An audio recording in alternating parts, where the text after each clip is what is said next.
And we are live. Well, hello and welcome to the Movie Paradise Show. I'm your host, Nathanael Molnár, and this is the live show we do here on YouTube every single Saturday, 1 p.m. Eastern Standard Time. We talk about some things in the world of movie news, talk about some discussion points, talk about some trailers, some movie reviews, and we usually have an interesting main topic that gets a little deeper into some film conversation and getting into our film thoughts. And I'm just looking at the thing real quick to make sure that we are, in fact, live, that our audio is up. Looks like everything is going well.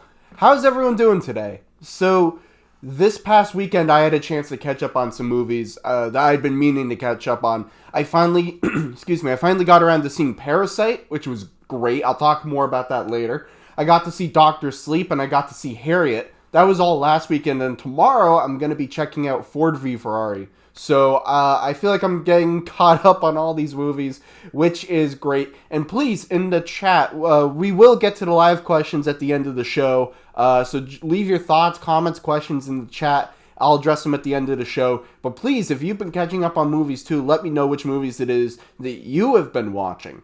But without any further ado, let's get right into it. I don't know if you guys have heard about this or not, but Black Adam, the Dwayne Johnson Black Adam movie, it seems like it's officially coming December 22nd, 2021. Now, we've been hearing about Dwayne Johnson playing The Rock for literally years. He came out and announced, "Hey everybody, I'm playing Black Adam! Woo!" And that was like 5 or 6 years ago. Nothing ever happened. Remember, he was originally supposed to be the villain of the Shazam movie. And then they decided, you know what, we're going to do a Shazam movie, and then we're going to do a Black Adam movie, and then we'll do a team-up movie, and then we'll do this and that, and all these plans. So we got our Shazam movie this year, and I gotta say, Shazam was great. Shazam was a great, fun movie. The thing is, though, I am glad that they ultimately left the Black Adam out of that movie that they released and made, because I don't think Dwayne Johnson's Black Adam character would have really fit that movie with that story that they were trying to tell. I thought the Mark Strong was a fine enough villain. He wasn't like the most dynamic villain, but he was enough. The whole point was really Billy Batson and Shazam and building that character and that relationship and that dynamic. And it was okay to have a disposable villain, and you don't have Dwayne Johnson as a disposable villain. So anyways, they've been trying to develop this Black Adam movie for a while, and Dwayne Johnson posted this poster that you have. Which direction is it? There it is.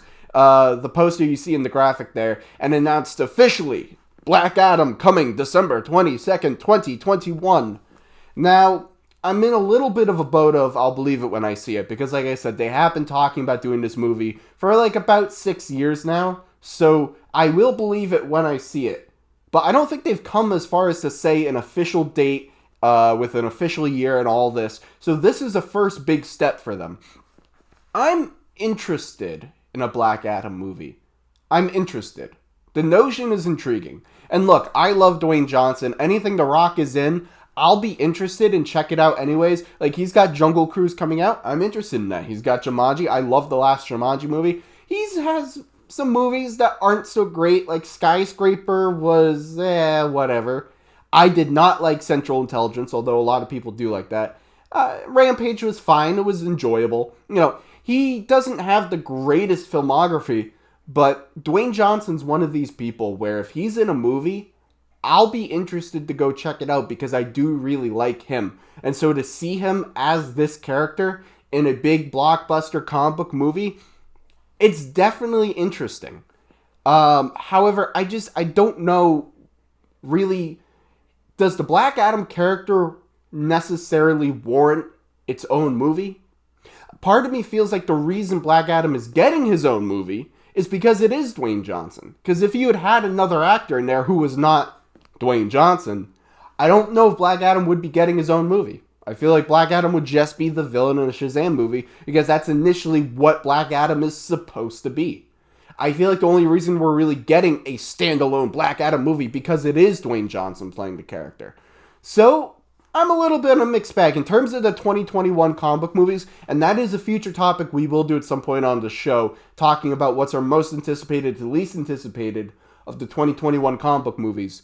But of those, Black Adam is definitely on the lower side. I'm intrigued. I'm interested because of Dwayne Johnson. I think the character could be a good fit for him. I'm interested to see how it would play into Shazam, especially since I really liked Shazam that came out this year. But part of me feels like the only reason we're getting this movie is because it is Dwayne Johnson, and if it was anyone else in the role, they wouldn't have given him his own movie. But anyways, that's my thoughts. What do you think? Do you think we're actually going to get Black Adam movie coming out December 2021? Are you excited for the movie? Do you think the movie even would have happened if it wasn't for Dwayne Johnson? Do you think it's necessary? What do you think? Leave your thoughts in the comment section below. All right, we're moving here on to our next Did You Hear topic. Did you hear? Joker has officially crossed the $1 billion mark worldwide, and this is huge news. I know there may be some people from the outside looking in going, oh, what's the big deal? A comic book movie making $1 billion? That happens all the time. Yes, but also, this is huge. Joker is the first R-rated movie ever. Not R-rated comic book movie. Well, yes, R-rated comic book movie. But first movie ever that is rated R to make $1 billion. And it's not just by like a small margin. It's not like the second place one was $995 million and then this one just barely edged it out. No, the second place one, I believe, is Deadpool 2 at about 770 something, 780, right around there. That's a pretty big margin to beat that and then go on to make $1 billion. First R-rated movie to ever make $1 billion. That in of itself is huge news. But when you're looking at Joker, the success story that this film is having, people are going to try to rewrite history. And I posted this on my personal social media, but people are going to try to rewrite history to make it seem like, oh, we all knew Joker was going to make $1 billion. Of course a movie about the Joker with no Batman, rated R, no DC ties. Of course a Joker movie is going to make $1 billion, right? It's just so easy. Of course it would. It would make it in its sleep. No, none of us thought this movie, this little Joker movie, which is really only called Joker because if they had tried to make a movie about a guy in clown makeup doing all the things that he does in this movie, people would say, hey, that's just the Joker. That's literally like, that's the only tie that this has to anything DC, other than using the name Gotham and Thomas Wayne and that kind of thing. For its own complete standalone thing, no Batman, no DC ties, rated R. This thing hit $1 billion. The studios didn't even think that this movie would even make a profit because Warner Brothers had to split their investment with other studios. They had to co-finance the movie with other studios because they did not believe that if they put the $60 million in for the production budget and then marketing and all of that, that the movie would even make a profit at a $60 million production budget.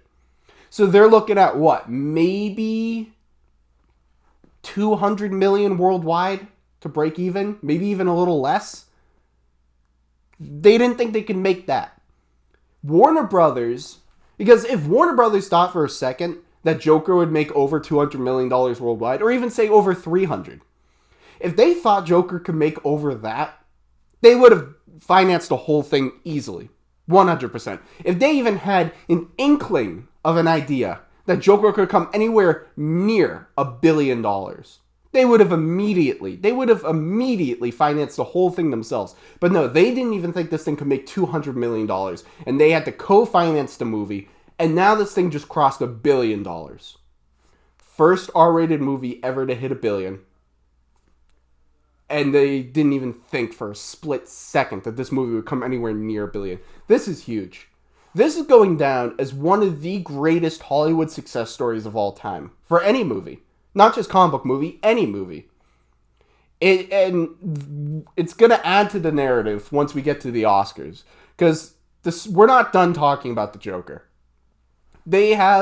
Joker has a few more accolades to get. Outside of just joining the $1 billion club, outside of being the highest grossing R-rated movie of all time, outside of being the first R-rated movie to hit $1 billion, it's going to take home a few Oscars. Now, which ones is the question?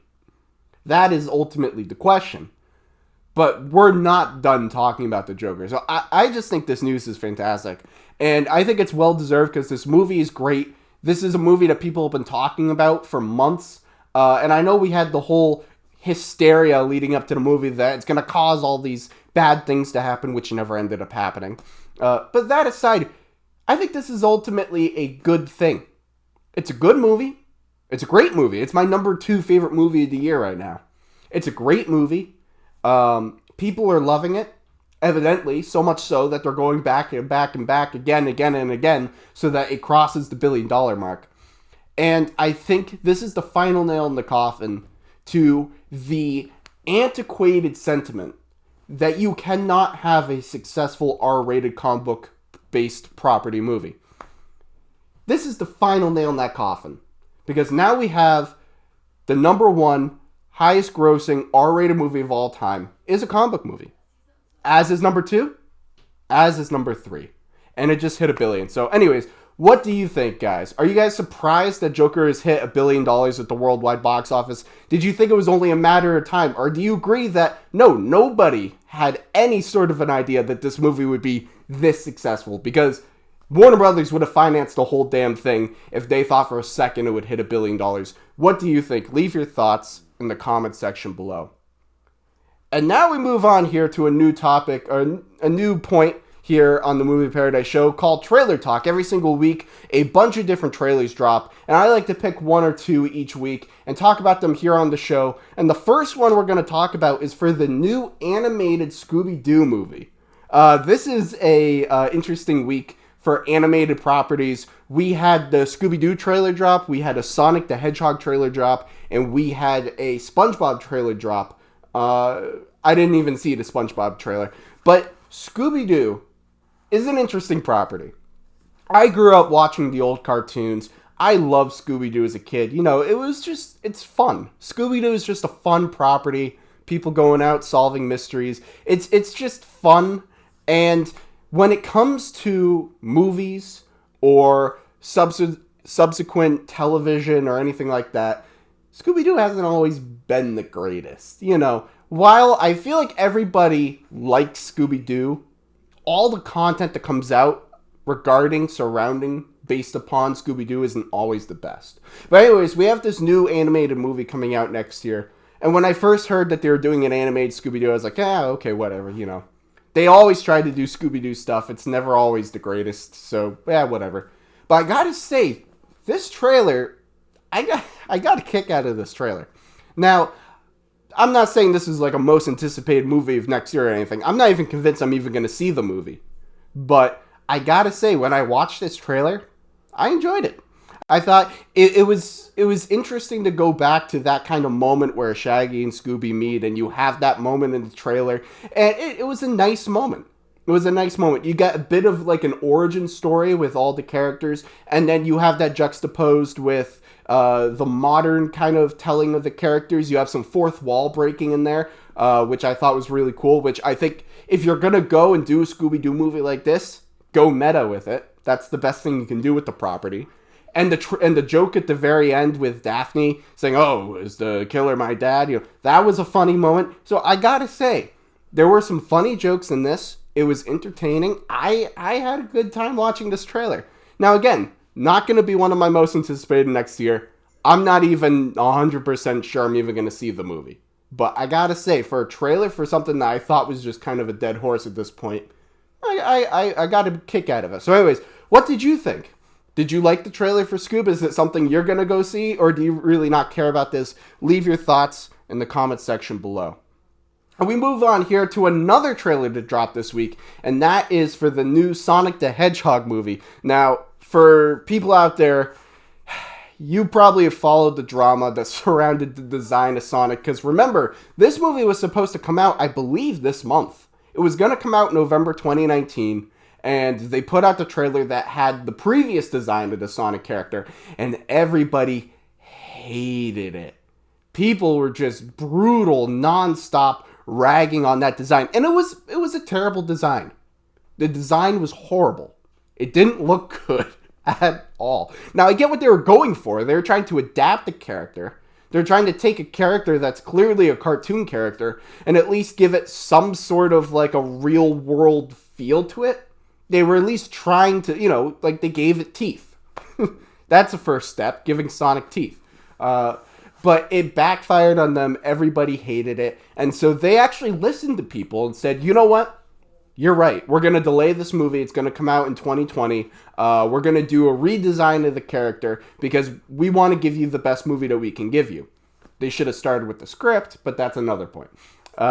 So they redesigned the character and they come out with this new trailer. Boom! Sonic's back. 2020. I got to say a couple of things.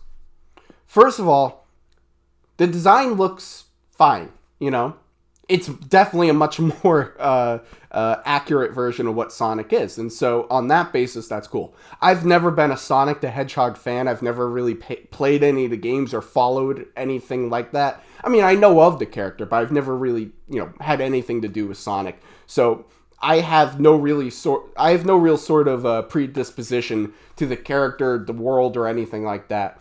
So I will say, doing the redesign like this and delaying the movie, while it may have cost them some money, it was the right choice. There were fans of Sonic the Hedgehog who, when they heard that there was a Sonic the Hedgehog movie coming out, who would have gone seen the movie, that, upon seeing the redesign, would have chosen to not go see the movie. And now, because they fixed the design, will go see the movie. Because of that very basic notion that there are fans who would not have gone before because of what Sonic looked like, who were just turned off and said, yeah, this isn't for me, I don't really care anymore, who would not have gone before, who will go now because they took the time to actually fix the design, that in of itself is worth it. I don't know if those fans are enough to make the movie successful, but I will say, for that very basic reason, it was smart of them to do the redesign. Now, I think outside of the whole design element, the story looks stupid. The acting doesn't look very good. The writing just does not seem good. The performances don't seem good. It's not a movie, regardless of the redesign, it's a movie I never would have seen in the first place. I wasn't going to see it when it was Sonic with teeth. I'm not going to see it when it's Sonic with no teeth. It was never a movie that interests me. And I think there was a lot of other people out there, and I don't know the number of people who were going to go see it, who will see it, and the number of people who just had no interest in the first place. I don't know these numbers. But I'm sure there's a lot of people out there who didn't care about it when the first trailer dropped, who still don't care about it. But I think the smart reason behind the redesign was that there are people who would not have gone before who will go now. And I don't know if it's enough people to save the movie, but they got to do everything they can. So ultimately, I think the redesign was a smart idea for bringing in the fans, but still not a movie that I really care about, because I think at the end of the day, redesign the character all you want. Make him fucking Mario. Who cares? It doesn't change the fact that the script does not seem like it's good at all. Anyways, what do you think? Did you like this new trailer for Sonic the Hedgehog? Do you think it was smart of them to do the redesign? Or do you think maybe they should have just saved their money and put out the movie as is? What do you think? Leave your thoughts in the comments section below. Alright, we're going to move on here to another segment here on the Movie Paradise Show that is called Go or No Go. And how Go or No Go works is that I take a movie that I've seen in theaters and I tell you simply whether you should go see the movie, or no go, as in you don't really have to waste your time and you can just avoid seeing this movie. And the first film I'm going to talk about is the new Bong Joon-ho film, Parasite. Now this has a whole bunch of people talking, people raving about it, saying it's one of the best movies of the year. And I gotta say, I love Bong Joon-ho as a director. Memories of Murder is fantastic. That movie is so good. So good. And I'd say of the movies of his that I've seen, Parasite is closest to Memories of Murder, which is a great thing. Memories of Murder is great. The Host is really good. Mother is really good. I really like Snowpiercer. Okja was whatever. But I didn't even finish that movie. I only watched about half of it. But whatever, that's beside the point. Bong Joon-ho is back with a new South Korean produced film, Parasite, and this movie is great. This movie is so good.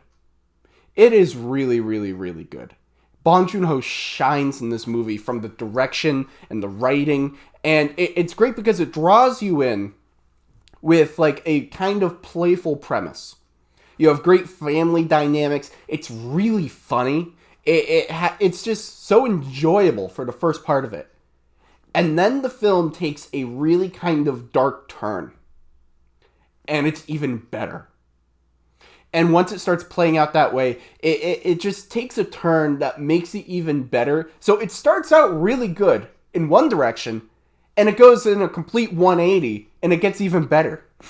It's amazing how he's able to make that tone work like that. Its performances are all great. The writing is great.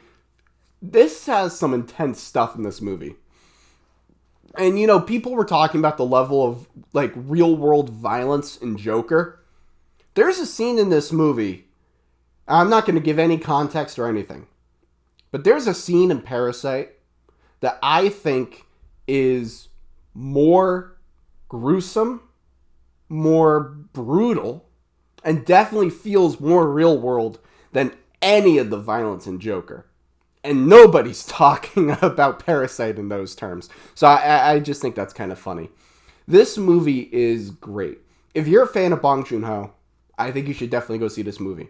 And now, I went with a person, I went to the movies with a person who doesn't really go and see foreign films.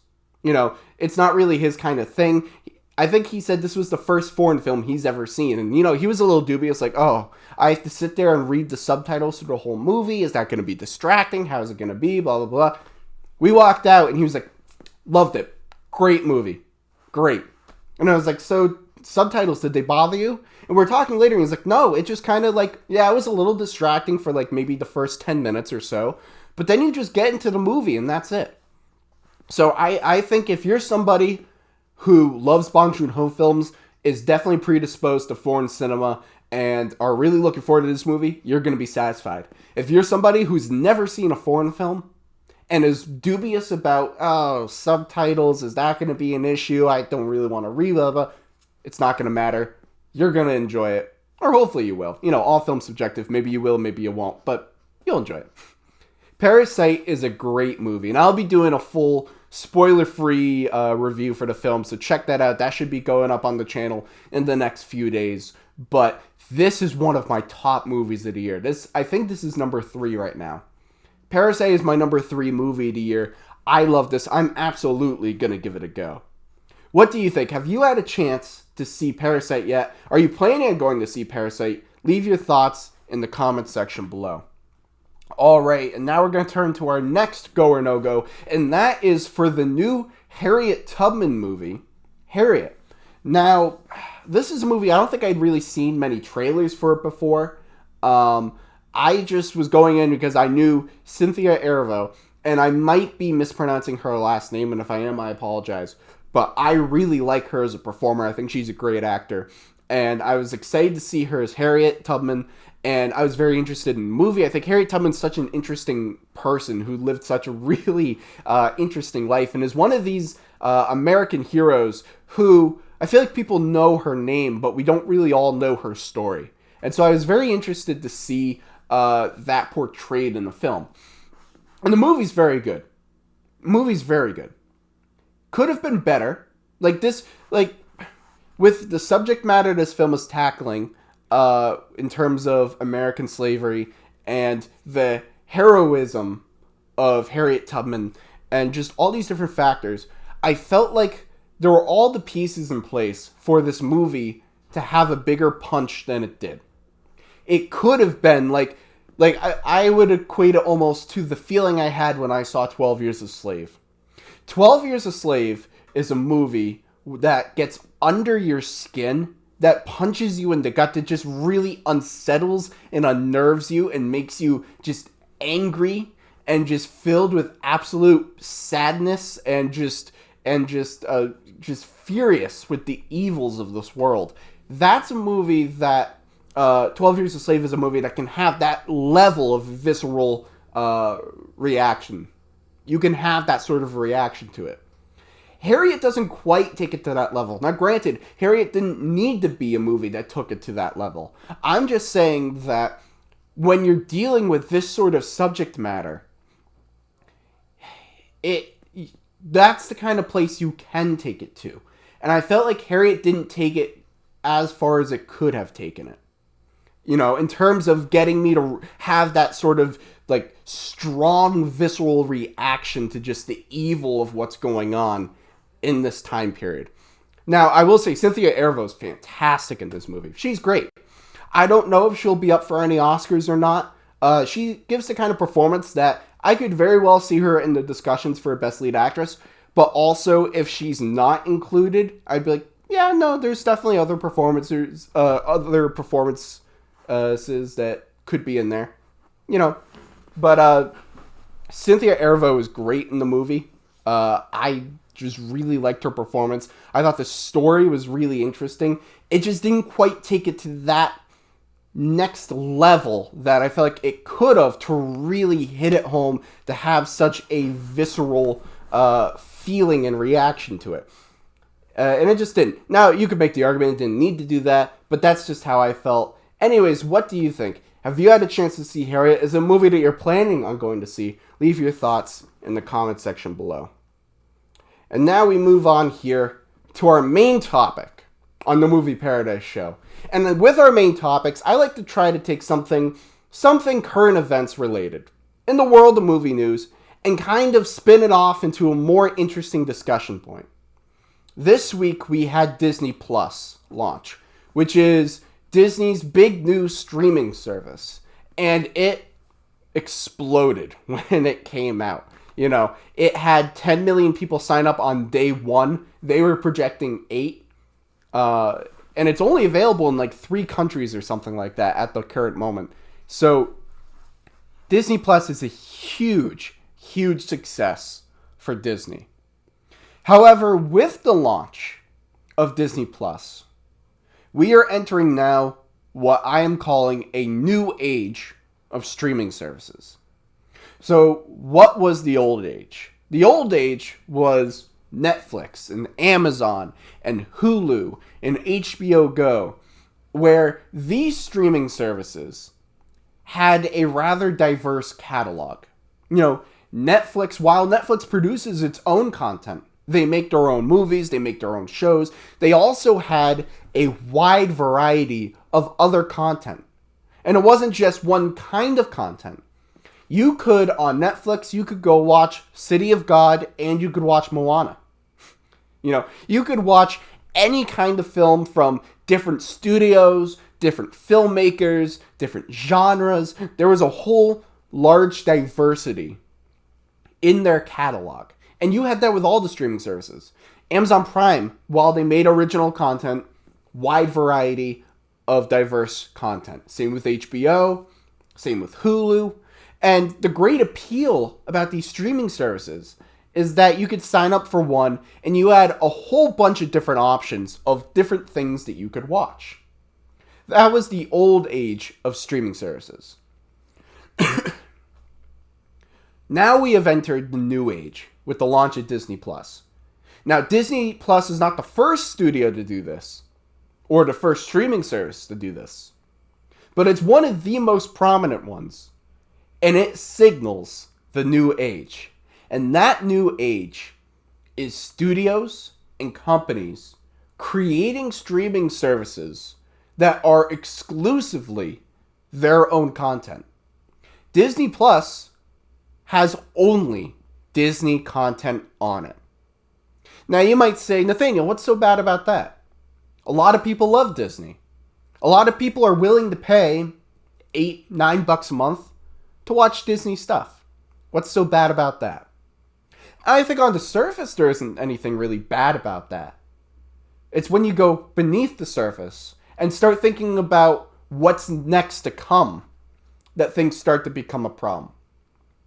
Because think of it from Disney's perspective. They've just launched Disney Plus. All of the Disney content, their whole catalog. They'll be creating new original content for it. Anything that they make, any new movies, when Black Widow comes out, when the Eternals come out, when Star Wars Episode 9 comes out, they're all going to go to Disney Plus. And Disney wants you to watch everything through Disney Plus.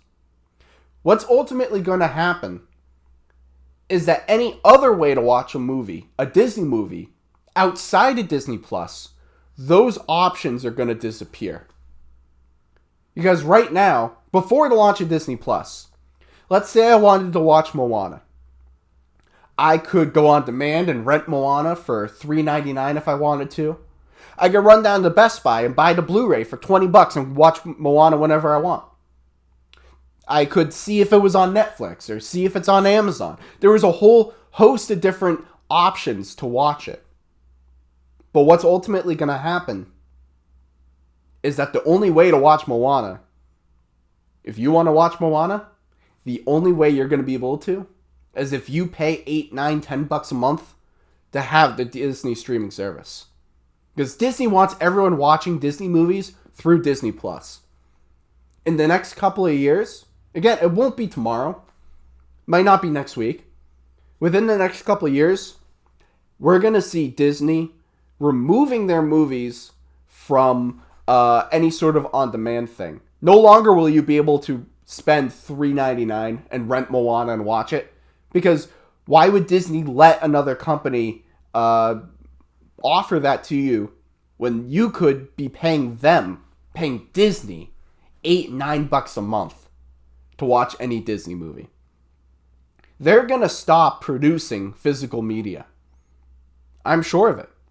Disney doesn't want you paying $20 to own one of their movies. No. Disney wants you paying maybe half of that. But Disney wants you paying them monthly. They don't want a one-time thing.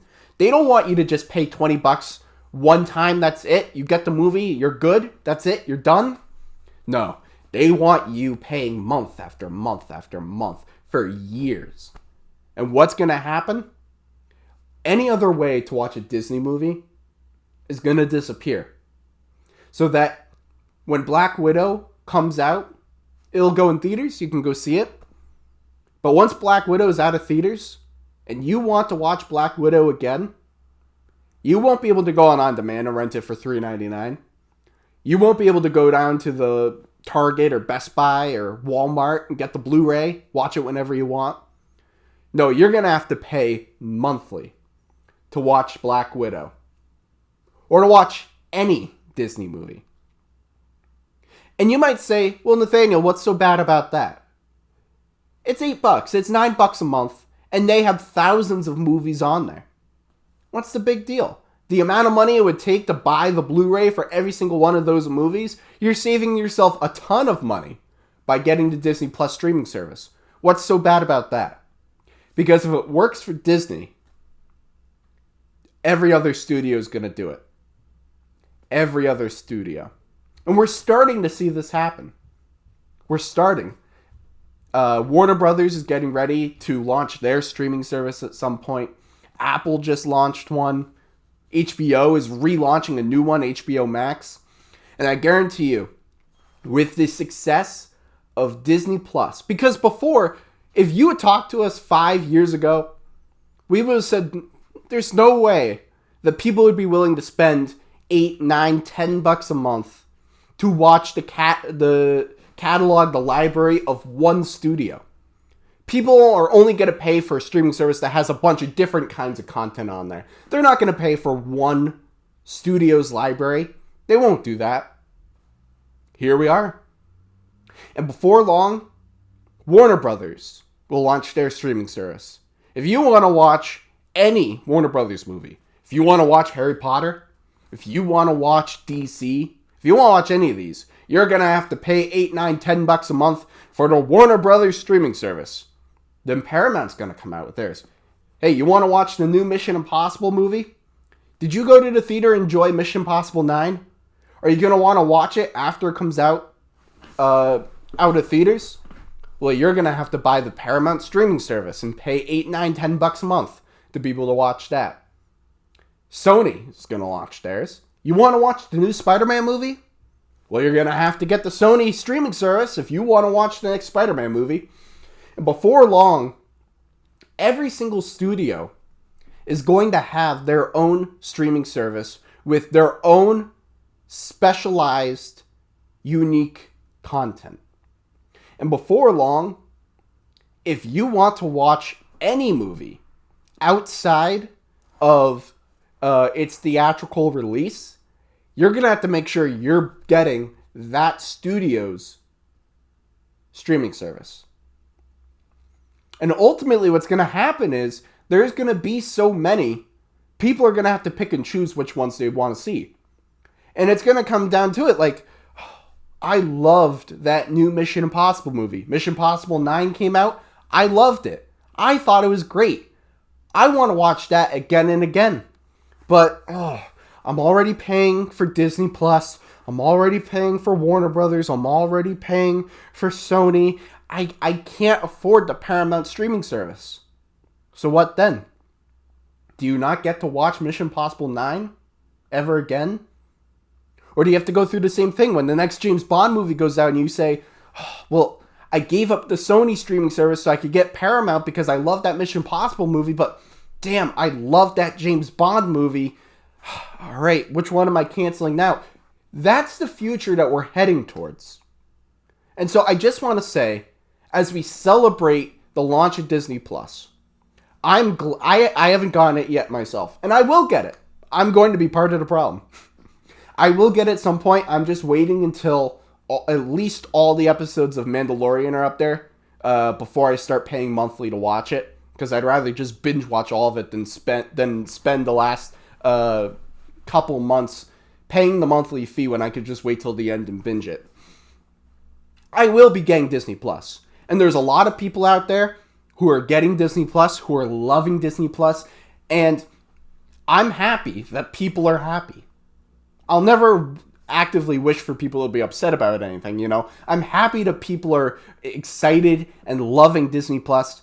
I'm just saying that I think with the launch of Disney Plus, we are entering a new age of streaming services where every single streaming service does not have a diverse catalog of movies like we've had with Netflix, with Amazon, with Hulu, with HBO, where on one streaming service you could watch City of God and you could watch Moana. Done as that day. Now we are entering a new age where every single studio, every single film production company launches their own streaming service with their own catalog, with their own specialized content. And what ultimately happens is they're going to want you to exclusively view their movies through that service. And so any other means of which to watch a movie post theaters, renting it on demand, getting the Blu-ray, having it pop up on Netflix or Amazon or something like that, any of those other options are going to go by the wayside until the only way that you could watch a movie after it comes out in theaters is to get that studio's streaming service. And what happens when every single studio does that? There are bound to be streaming services that some people don't get. And then those people get to miss out on never seeing again those movies that were made by that studio. And I think it's a very scary thought. It's a very scary thought. As a person who collects physical media myself, I collect physical media because I like the idea that I pay a one-time thing and I have it. I have it. Let's see, what do I have here? I have The Girl with the Dragon Tattoo Blu-ray. I have it. I spent $10 on this. I have it. No studio can come in here and say, you know what, we're going to remove this viewing option for you. We're going to take this down off of this service and put it up somewhere else. We're going to make this no longer available here. No. As long as I have a Blu-ray player, as long as I have a way to watch this, I can watch it. It's mine forever. The thing with streaming services is that the continual existence of that content is solely at the whimsy of the creator. with the owner, with the producers. And with physical media, we are the owners. No studio can come in here and take this from me. You know? No studio can say, oh, that's no longer available on this site. You have to watch it on this site. Oh, no, you can't watch that. Now you have to pay $8, $9, $10 a month to watch that movie. No. I own it. It's mine. I can watch it whenever I want. And that was always the appeal of physical media for me. I'm the owner. It's mine. I get to watch it when I want. That's it. Done a deal. One transaction. It's over. It's done. And we're moving away from physical media. We're moving away from studios even making Blu-rays. And I understand, because less people are buying Blu-rays. It makes sense why it's happening. But once Blu-rays and DVDs and 4K and all these physical media forms stop being produced, once streaming is the only option, and once studios exclusively make it so that the only way to watch their content is on their service, where if you want to watch an A24 movie, yeah, you know what? I'm really in the mood for The Witch. You know, I haven't watched The Witch in a while. I really liked it when it came out. I'm gonna watch The Witch. Which streaming service? Oh, I got the A24 streaming service. Oh, I don't have that one. I have the Disney, I have the Warner Brothers, I have the Paramount, I have the Sony, I have the Apple TV, I have HBO. I have all these streaming services. I forgot, I don't have the A24 one. Either I gotta dish out $9 a month for the A24 streaming service, or I don't ever get to watch The Witch. That is the unfortunate future we are heading towards. Now, maybe something will happen where that isn't the future. You know, maybe Paramount realizes, hey, we're not a big enough studio that we can put out Paramount streaming service and have everybody sign up. And so they have to rely on giving some of their content to Netflix or being able to rent some of their stuff on demand. Maybe that's the direction we go in. But I think with Disney Plus launching, it shows that a big studio can put out a streaming service with exclusively their own specialized content and catalog, and people will buy it in droves. So what reason did Disney have to make deals with Netflix to put their movies there? What reason does Disney have to make deals to be able to rent their movies on demand? What reason does Disney have to put out a Blu-ray for someone to buy when they could funnel it all through their one streaming service and get people paying month after month after month after month for years to ever watch another Disney movie? And my big fear is that other studios are going to hop on that bandwagon and do the same. Anyways, what do you guys think? Do you agree with me and my fears that this is the way that we could be heading for viewing movies post-theaters? Do you think that the launch of Disney Plus, the success of Disney Plus, could inspire other studios to do the same with creating their own specialized, unique streaming service exclusively for their own content? Do you think that that means then that studios will stop putting their movies available to rent on demand or to buy the Blu-rays? What do you think? Leave your thoughts in the comment section below. And now we're going to take a look real quick at our live chat, see if we've got anything going on here. And Rich is with us. Always great to have Rich here on the Movie Paradise Show, jumping in the comments. And we're going to start things off. Rich Reviews says, if I were the director of Sonic, I would say, in the words of Legendary Wrestling, staple DX. If you're not down with that, I got 2 words for you. Up yours. Yeah, so I think what you're insinuating, Rich, is that maybe the director should have just said, look, screw you, this is my design, this is what I'm going for, if you don't like it, that's fine. And I understand that sentiment. I completely understand the sentiment. This is the character, this Sonic the Hedgehog, the way that they designed it originally, that's how the movie was written, that's how the movie was conceived and developed and made with that design, that's what they wanted. And if the director had just said, you know what, screw all you, this is my Sonic movie. It's not your Sonic movie, it's my Sonic movie. This is Sonic that I want to make. Screw all you.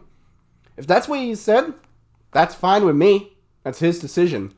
But I think in the long run, the smart move was to change the design.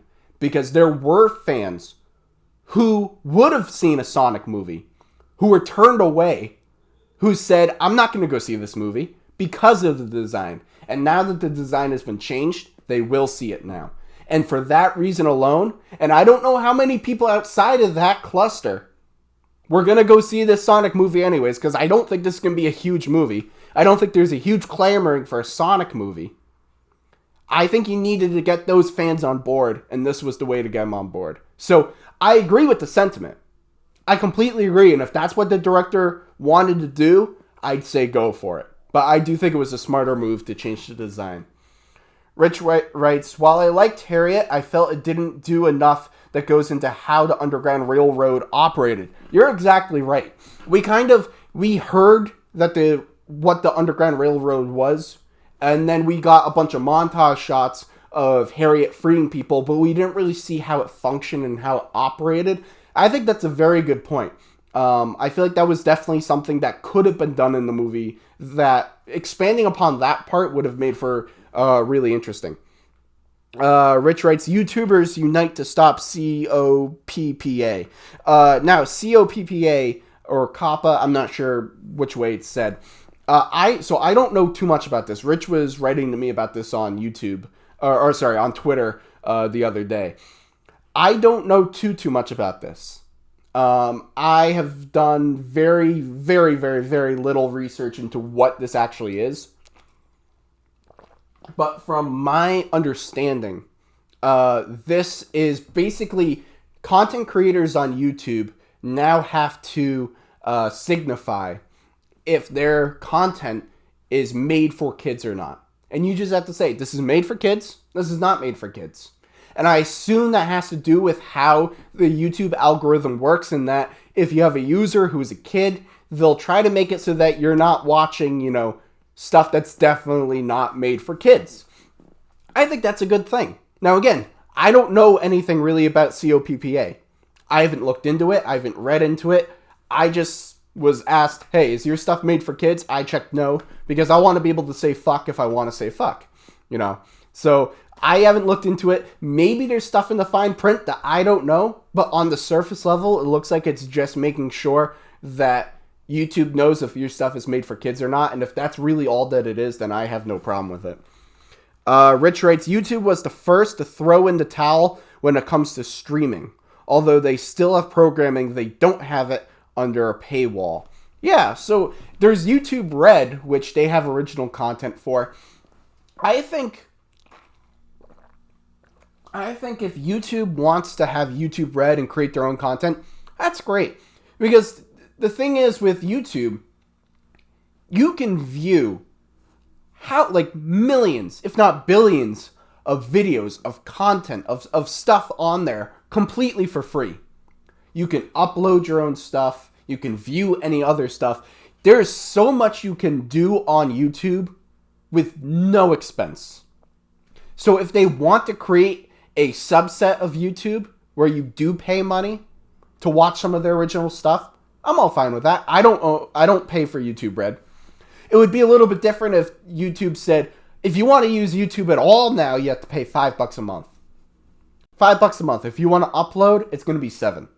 If they were to do something like that, that would be complete bullshit. That would be an issue. But if they want to create their own content and they want you to pay a certain amount for it, that's fine, because there's so much on YouTube that you can view, that you can do, that's completely free. And it's amazing that YouTube is free, isn't it?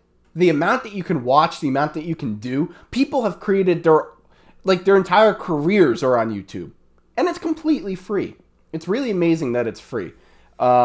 And I think at this point, I think YouTube's kind of kicking themselves that they didn't start out with some kind of charge. Because I think at this point, if YouTube were to implement a monthly charge to be part of YouTube, there would be complete backlash. They would have had to do it from the beginning. I think they might be kicking themselves a little. All right, Rich follows up with, I went to see The Irishman on Thursday night. It didn't feel like 3.5 hours. Certain films feel like their runtime. I would agree with that.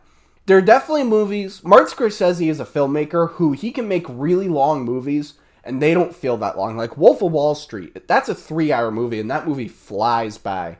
Now, I am envious that you got to see Irishman. I had tickets to go see Irishman tonight. However, I wasn't able to go, so I'm just going to catch it when it goes up on Netflix. And honestly, I'm kind of a little bit relieved that I'm not seeing it in theaters.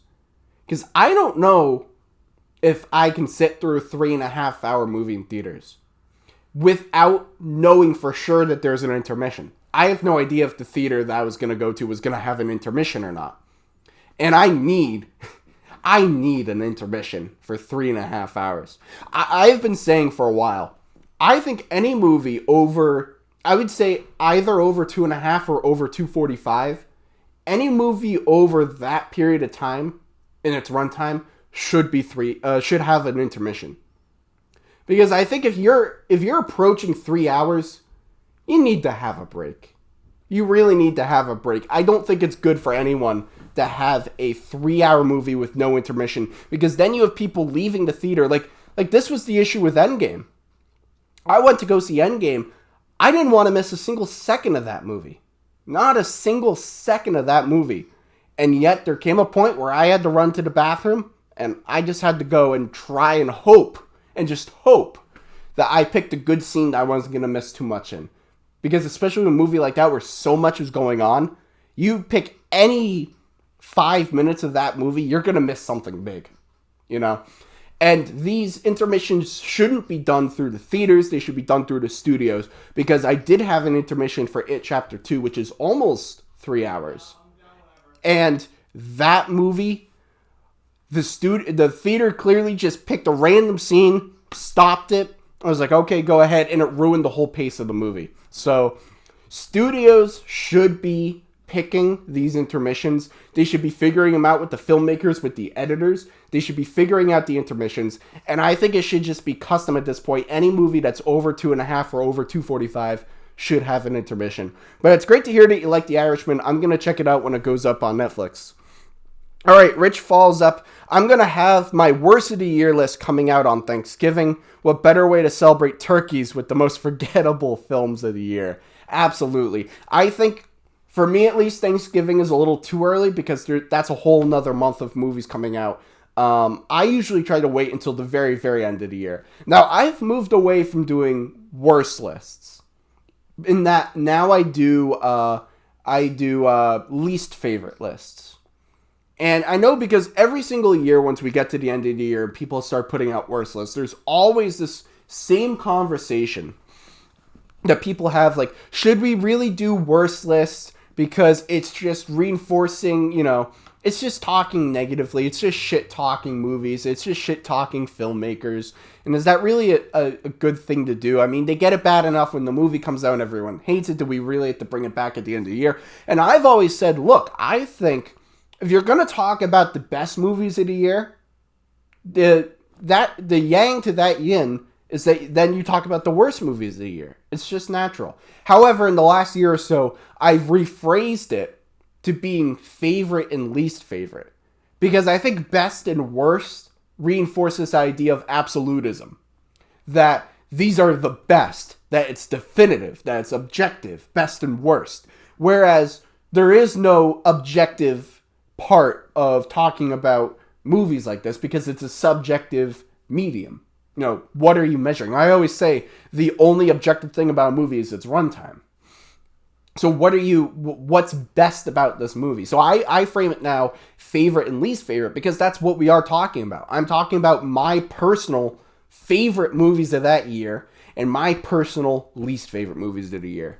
But yeah, that's cool. I might have to check out your list. But personally, for me, Thanksgiving's a little early for a worst list or least favorite list.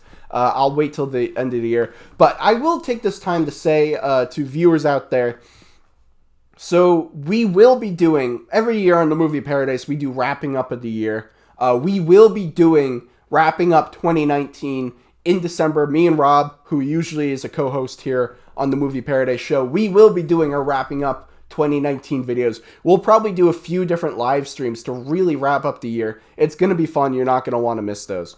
Rich follows up. I'm going to have... Oh, no, sorry, that was the one I read. Rich writes, most overpraised film this year. Ooh. That's a really good question, Rich. Most overpraised movie this year. That's one. So, that's one I'm going to have to really sit down and think about. The one that comes to mind, two kind of come to mind immediately. And I might change my answer once I actually sit down and really look at these. The ones that immediately come to mind would be Us and Midsommar. Us, initially, everybody was raving about it, saying it was just as good as Get Out and all this stuff. And I watched it and I was like, honestly, the more I think about Us, the more I don't like it. And Midsommar, I thought was good. But I didn't think it was nearly as good as Hereditary. And I think that movie gets a lot of praise. And when I say overpraised, I just mean the level of praise it gets by other people in terms of my own personal opinion on the film. I'm not saying overpraised in which, these people shouldn't like this movie. Or, these people, they love it too much. They shouldn't like it because it's not any good. No, it's just the level of praise that it gets from other people in relation to my own personal opinion on the film. And that disparity. What's the biggest disparity between those two? And without making a list and really looking at all the answers, off the top of my head, I'd say Us and Midsommar are probably two of the most overpraised movies of the year. But if other people love it, that's great. Rich writes, who's the frontrunner for Best Actress?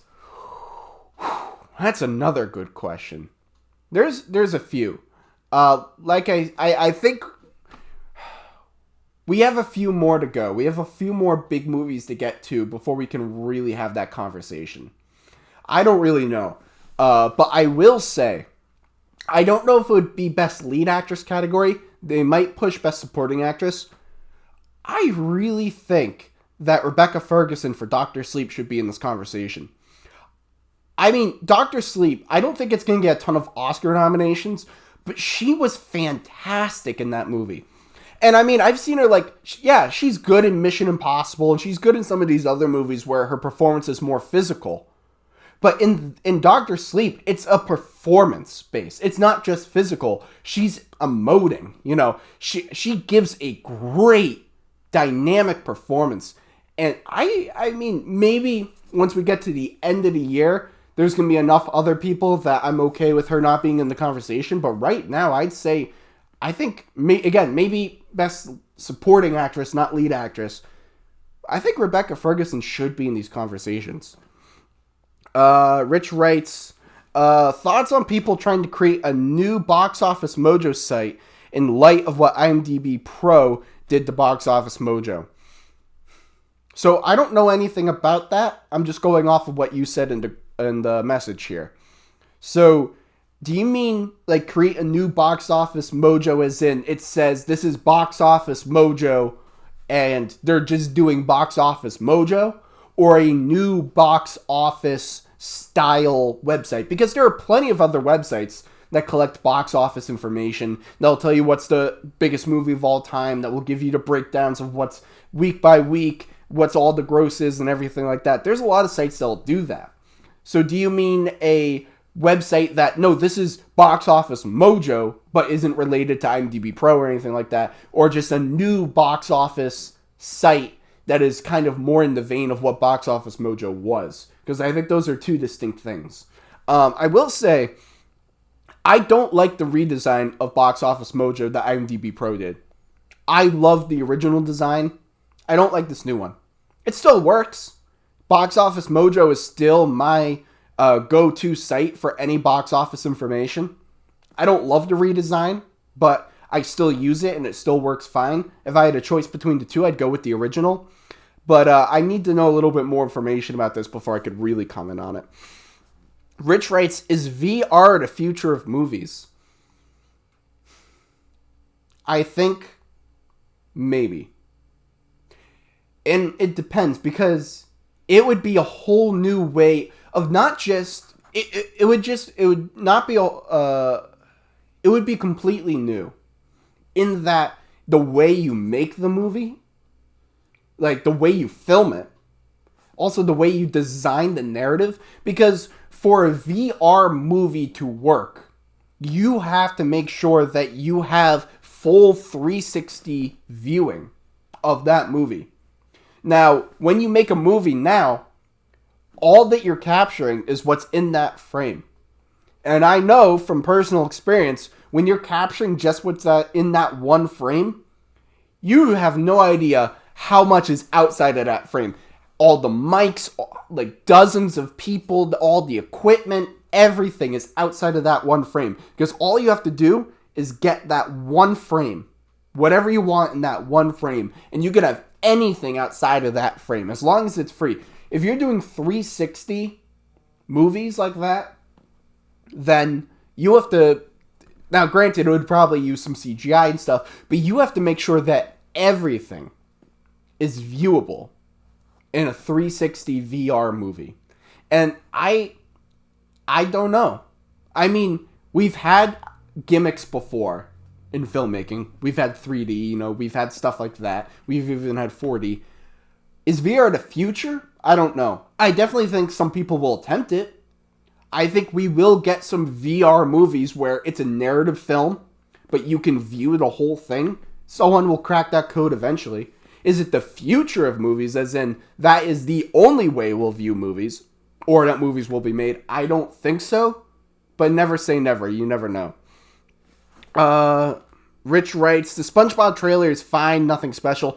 To be honest, I've never watched SpongeBob. I've seen maybe 2 episodes in my life.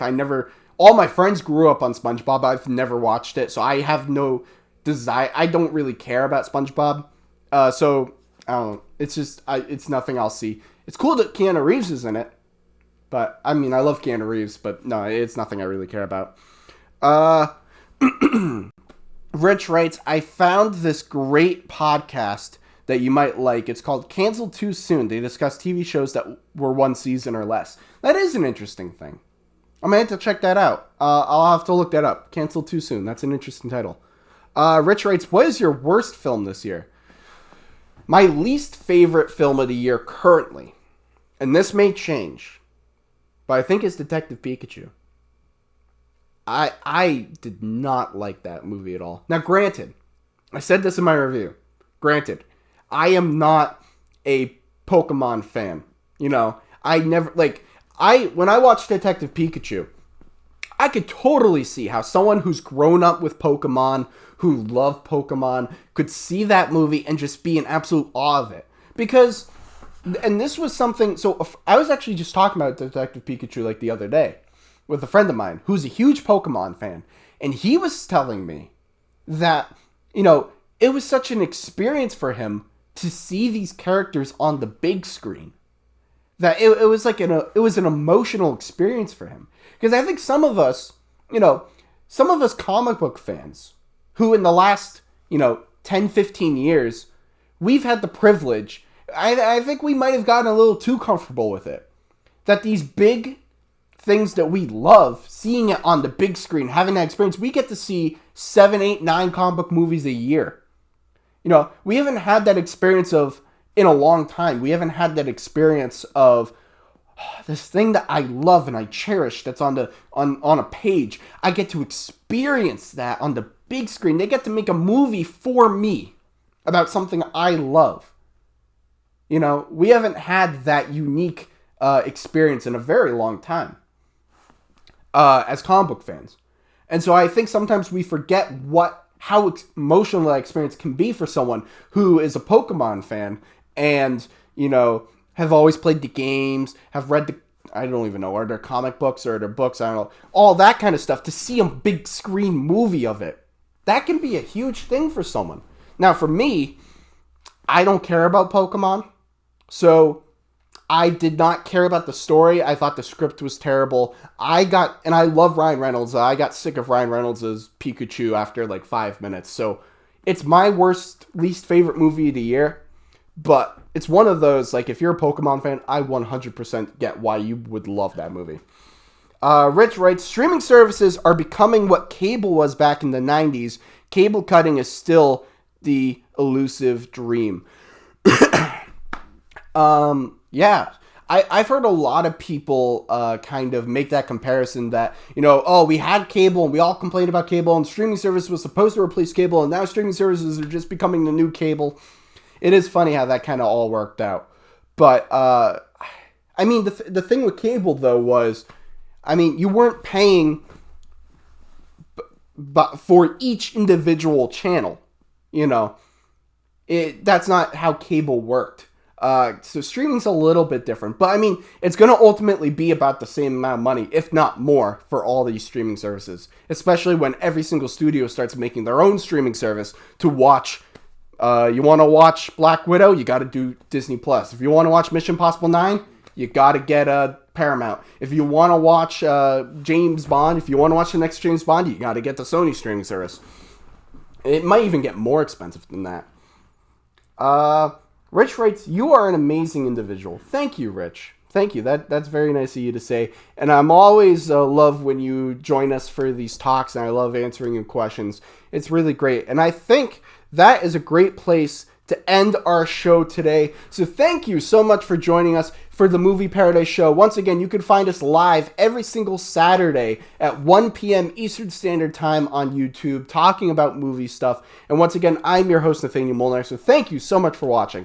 Keep your eyes out on the channel for a couple more spoiler-free reviews. Parasite, Dr. Sleep, Harriet, those should be going up soon. And like I said, I'm most likely seeing Ford v Ferrari tomorrow, so that review will go up as well. So keep your eyes open for that. Make sure to like, comment, subscribe for more content, and be sure to follow us on all of our various social medias at Movie Paradise 99. And until